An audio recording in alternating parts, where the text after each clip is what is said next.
Hambararimbanderam Bach. Humble Bach. Humble Bach is Bach. That's right. One of the most gigantic names of all Western classical music, right there with the greats such as Beethoven and Mozart.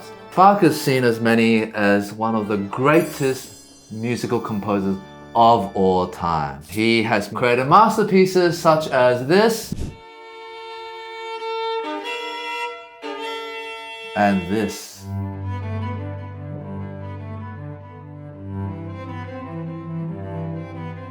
The truth of the matter is, while Bach is very great, I know many of you out there are just pretending to go along with this sentiment, but deep down, you don't really understand anything about Bach music, do you? Me too. That's okay, because honest confession, we only listen to the romantics. The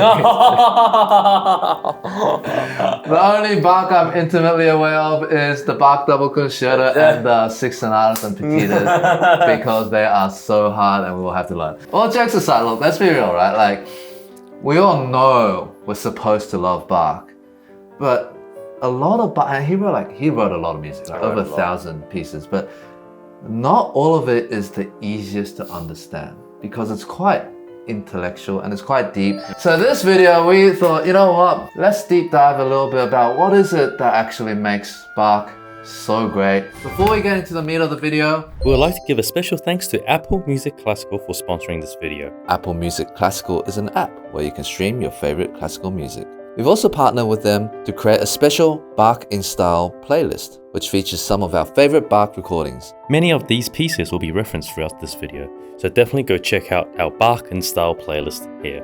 So, let's get into it. The first thing that I want to address actually, why is it that not just Bach, but Baroque music in general can feel a little bit on the boring side? I don't think it's boring because I'm educated by the way, but I think, you know, the uneducated people might think it's boring. Because it's too slow for them, or not many things going on, no vibrato, no vibrato.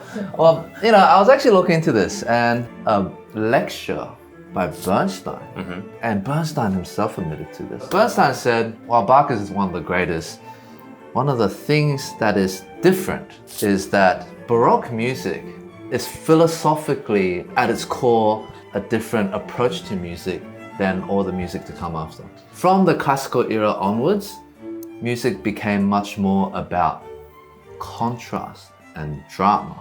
Well, they always teach you the first subject and the second subject have to be very different in character, right? Yep. Now, Beethoven 5, first subject is da da da da, and the second subject is da da da da da. You know, it's major key, lyrical. So this inherent difference makes the music more interesting. But actually, in the Baroque era, they believed in something called the doctrine of affection. Damn, that's really deep. Which basically means they believe music was meant to be crafted to specifically speak to the emotion, and that one piece and one movement of music should be more or less about that one emotion. So it's an exploration into the emotion. Dude, yeah, I just realized, the Bach Sonata Partitas, just one emotion. Why are you doing this? Just massive epiphany. I mean, every movement is usually one mood, right? Like, yes, there's variations. Yeah, but it doesn't change the different mood. Right? Like the fugue in A minor is one particular mood. It just keeps going. Fundamentally, the music is more about the depth in which you explore an emotion rather than the drama that comes from different emotions. That's the first thing you have to realize, right? Like, you need to switch up the way you listen. You have to know it's just one emotion. Stop expecting more with your short attention spans. Yes, that's right.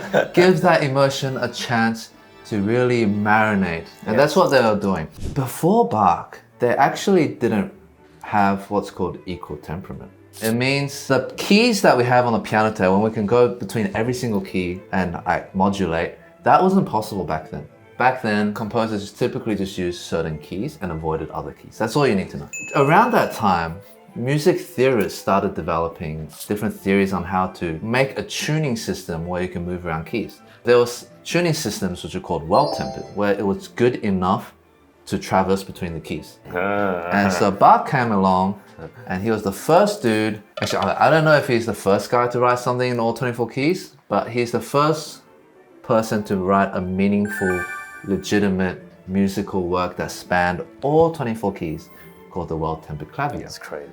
It's funny because he kind of wrote that just to flex, to be like, see guys, it's doable. Because everyone was scared to write in like these scary keys, It's right? impossible. He was part of that leading movement towards exploring tonality as it is today. The other thing you have to notice is like, since classical music onwards, music became a lot more what's called homophonic. Homophonic means homophony, which basically means that you have a melody, to sing a melody, and then there's the accompaniment, the chords, right?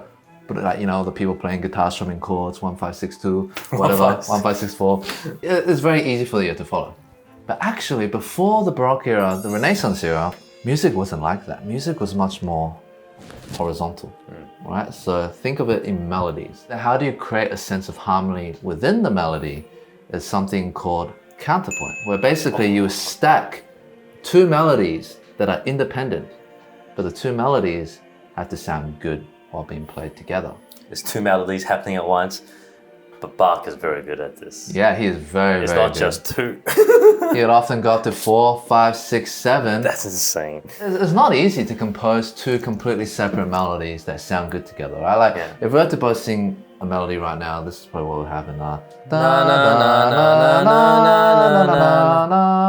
Just doesn't work. And again, it's a different type of listening, right? Because you're not listening just for one main lead and chords, but it's almost like your ear can switch voices and pay attention to a different voice at any time. And it's just like you can listen to the same piece of music, but depending on which voice you're focusing on, it's like a different Experience. piece. Yeah, different It's experience. crazy how you as a listener can decide the experience that you want to go through. Yeah. Right? You can literally choose, I want to hear the other, whoa, this is a different line. While the other lines is happening, your brain is kind of so focused on just that one line you're listening to. Exactly. And Bach was actually a math genius, by the way. He loved maths. I was just going to say, it's all mathematical. It is, it is. You know, the move towards this new tonality where you could traverse between so many more keys allowed Baroque composers to start becoming more adventurous in the polyphony. So they could start adding more dissonances, just add a lot more texture in. So for example, listen to this Renaissance polyphonic texture, right?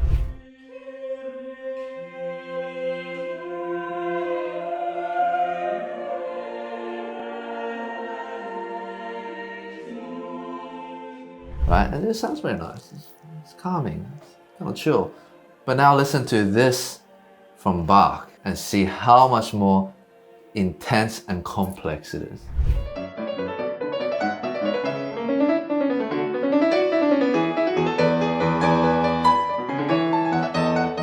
This is why piano became really hard for me, because I tried to play a fugue.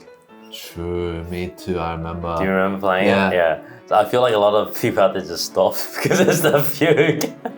It gets really hard. Like, you're literally playing, you're confusing yourself. Now, for those of you that don't know what a fugue is, how would you describe a fugue? Theory challenge. It is a mind-boggling mental exercise while trying to keep track of multiple melodies together. And while you're playing, it's very hard to memorize as well because it can send you off in the wrong direction. One wrong note and you're in a different universe. You travel a different timeline of fugueverse. That is pretty correct, but in case you didn't understand that,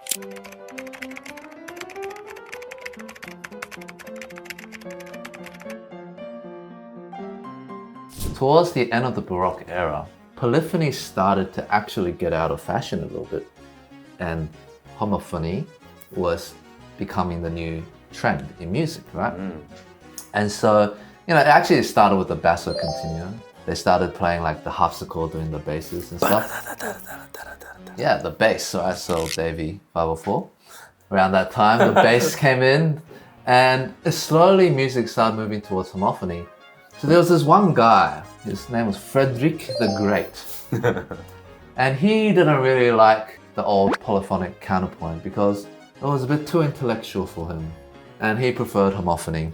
He's basic. Yeah, exactly. Bass, right? Basic. Ooh. And so, just to like screw with Bach, he gave Bach a very chromatic and dissonant theme. Oh yeah. And he was I like, remember this. try to make a fugue out of this, you fugue-obsessed man. And Bach, side note, very interesting, not only was he a great composer, but he was a great organist, so technically very good. He learned of Buxtehude himself. He was also a master improviser. That's great. Right? In fact, again, side tangent, he was so good at improvising music on the spot that jazz musicians to this day study Bach for improvisation. He wrote a 3-part fugue with these, just boom, on the spot. Improvised, didn't write, he improvised. So Frederick the Great was like, what the fugue? And so he later challenged him to do it in 6 parts. And then Bach, being the big brain, goes, I'm gonna need a minute for that. He goes back and then he writes what he calls the musical offering and offers it to him. It is a whole work filled with musical puzzles and brain teasers. It includes the original 3-part fugue, but then also a strict 6-part fugue. That's insane. What a Chad. Like, seriously. When it comes to that approach of music, where it's about complexity, about this mix of independence but yet harmony, you truly can't beat Bach.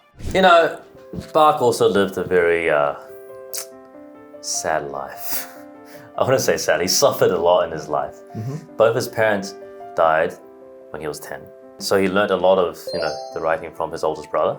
And not just that, he also had kids, and not many of them made it through. I believe one of the things that really got him through a lot of that suffering was, you kind of see parallels with this with Beethoven, like his sense of purpose with his music.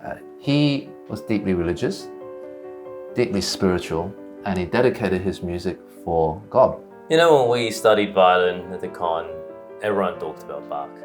There's always this blue book that we all had. 6 sonatas and petitas. That was like the holy book that you just have for as long as your studies go for. And you're always marking things in, scrubbing things out, rewriting things in, having different interpretations. Bach is just something that's just never ending. You can always go back to it, and every time you approach it, the interpretation or your relationship with the piece changes. It's a type of music that you can always continue to revisit. Yes. And precisely because, his music is so much about depth, it's so much more layered, there's often just so much more that you can constantly discover in his music. And maybe that's why we're kind of getting more into Bach, because we're kind of getting older too. Yeah, I'm revisiting pieces and I'm like, wow, damn, little Brett did not pick up on this. Damn. And actually, speaking of instrumental work, so there was one specific period in Bach's life. He was employed not by the church, and that particular employer let him write a lot of secular music, so non-religious music. But during this time, he wrote some of the best instrumental bangers that you can ever imagine. So this include Yo-Yo Ma's favorite piece and the 5 other belonging to that suite. The holy 6 sonatas and petitas that is honestly, in some ways, harder than the Paganini 24 Caprices. Yeah. Like, I'll put it this way. You know how I said 4-part fugues? The violin is a melodic single-line instrument. How are we meant to play 4 voices on a violin? He made it happen. Yeah, he wrote voices on a melodic instrument. Yeah. Oh. It's like, those Mongolian throat singers that can sing 2 pitches at once. For his fugues, the violin has to sing 4 voices. The fact that he makes it playable. Yes. And it sounds good, right? Yes. What else did he write? He wrote the Brandenburg concertos during that time. Yeah. So a lot of the best instrumental hits during that period. But outside of that, some of the greatest religious works, which honestly, I think I want to explore more of these days. So there you have it, a little quick overview of Bach, why he's the greatest, and hopefully we've given you a little bit of insight on how to listen to Bach next time. We would say so much more about Bach's music and give you more things to listen to, but we just don't have the time. And you probably don't have the time either. It'll take a solid week of non-stop listening to hear all of Bach's pieces just once. But a really big thank you once again to Apple Music Classical for really showing support to the classical music community. The app's really cool. It's a lot easier to search for classical music. Also, Apple Music Classical is included in your Apple Music subscription at no extra cost. And if you want to pick up where we've left off in this video and learn more about Bach, or just Baroque and classical music in general, search Bach on Apple Music Classical and you'll see a huge catalogue of Bach-related playlists. One of our favorite playlists in this series is called The Story of Classical, and there's a specific Baroque episode that you can check out. There are also various eras where we can learn more interesting facts on music history. That's all, guys. Happy exploring Bach!